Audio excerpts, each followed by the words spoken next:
देशाच्या विकासात योगदान द्यायचे असेल तर सहकार हा एकमेव मार्ग आहे। सहकाराच्या माध्यमातून छोटी छोटी रक्कम जमा करून मोठे काम होऊ शकते असं मत केंद्रीय गृह आणि सहकार मंत्री अमित शाह यांनी व्यक्त केले। जनता सहकारी बँक लिमिटेड पुणे बँकेच्या अमृत महोत्सवी वर्ष सांगता समारंभाचे आयोजन हडपसरमधील स्वर्गीय विठ्ठलराव तुपे पाटील नाट्यगृहात करण्यात आले होते। यावेळी कार्यक्रमाच्या प्रमुख स्थानी केंद्रीय गृह आणि सहकार मंत्री अमित शाह होते। सांगता समारोह कार्यक्रमाच्या अध्यक्षस्थानी मुख्यमंत्री देवेंद्र फडणवीस, उपमुख्यमंत्री एकनाथ शिंदे, उपमुख्यमंत्री अजित पवार, केंद्रीय सहकार आणि नागरी वाहतूक राज्यमंत्री मुरलीधर मोहोळ, राज्याचे उच्च व तंत्र शिक्षण आणि संसदीय कार्यमंत्री चंद्रकांत पाटील, बँकेचे अध्यक्ष रवींद्र हेजीब, उपाध्यक्ष अलका पेटकर, मुख्य कार्यकारी अधिकारी जगदीश कश्यप आदी यावेळी उपस्थित होते। जनता सहकारी बँकेच्या स्मरणिकेचे प्रकाशन यावेळी करण्यात आले। अमरेला ऑर्गनायझेशनसाठी 5 कोटींचा धनादेश यावेळी बँकेच्या वतीने देण्यात आला। अमित शाह म्हणाले, छोट्या लोकांची मोठी बँक हा विश्वास जनता सहकारी बँकेने सार्थ केला आहे। देशातील पहिली कोऑपरेटिव्ह डीमॅट संस्था बनण्याचा बहुमान बँकेने प्राप्त केला आहे। ज्या बँकेचे लाभार्थी सगळ्यात जास्त ती बँक यशस्वी बँक आहे। आज जनता बँकेची ठेवी 9,600 कोटींपेक्षा अधिक आहे। हे बँकेचे यश आणि लोकांचा विश्वास आहे। सामाजिक कार्यात देखील बँक अग्रेसर आहे।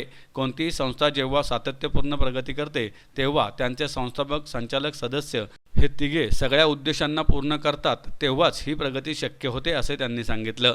रवींद्र हेजीब म्हणाले, अनेक आव्हानांना तोंड देत समर्थपणे आपल्या विचारांचा वारसा जपत अमृत महोत्सवी वर्षामध्ये केलेल्या कामगिरीचे सिंहावलोकन करण्याचा हा सुवर्ण क्षण आहे। बँकेवर काम करणारे भागधारक, निष्ठावान खातेदार, निस्वार्थी संचालक आणि प्रामाणिक सेवक ही या बँकेची खरी शक्तिस्थाने असल्याचं त्यांनी सांगितलं। जब सहकारिता मंत्री को किसी सहकारी बैंक का निमंत्रण मिलता है तो सहकारिता मंत्रालय सबसे पहला काम करता है, उसके बैलेंस शीट की जांच करता है कि बैंक के कार्यक्रम में जाना चाहिए या नहीं जाना चाहिए। जब सेक्रेटरी ने मुझे बताया कि आप जा रहे हो, मैंने बोला इसका जांच मत करो, इस संघ के स्वयंसेवकों ने बनाया हुआ बैंक है, यहाँ बैलेंस शीट अच्छा ही होगा। और ये जो विश्वास जनता सहकारी बैंक ने प्राप्त किया है वो हम सब के लिए गौरव का विषय है। मैं सफल बैंक की व्याख्या यही करता हूं, जिसके लाभार्थी सबसे ज्यादा हो वो बैंक ही सफल माना जाना चाहिए। और आज इनकी जमा राशि 9,600 करोड़ से आगे गई है।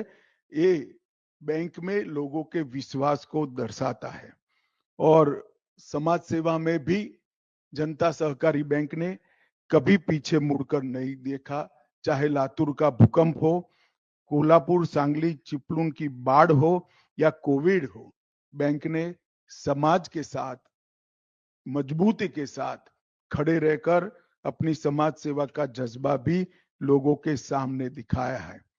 मित्रों, जब आज हम कोऑपरेटिव को आगे बढ़ा रहे हैं तब मैं इतना निश्चित कहना चाहता हूं कि टेक्नोलॉजी को भी हमने स्वीकारना पड़ेगा। आज देश के कोऑपरेटिव, अर्बन कोऑपरेटिव बैंकों के क्षेत्र को बड़ी एक ऊपर से देखे तो कुल मिलाकर 1465 कोऑपरेटिव बैंक देश में है और उसमें से 460 अकेले महाराष्ट्र में है। एक देश में सबसे ज्यादा अर्बन कोऑपरेटिव बैंक अगर कहीं पर है तो महाराष्ट्र में है। और शेड्यूल बैंक टोटल 49 है। आज मैं मुरलीधर माहौल ने एक काम किया है वो भी आपको बताने आया हूं। माहौल पुणे से आते हैं, यहाँ के सांसद है।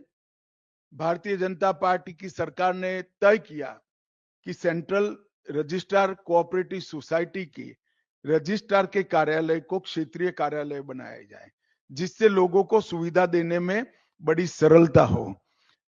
देश भर में सबसे पहला सीआरसीएस का क्षेत्रीय कार्यालय अपने पुणे में शुरू होने जा रहा है और इसका संपूर्ण यश अगर किसी को जाता है तो मुरलीधर जी को जाता है।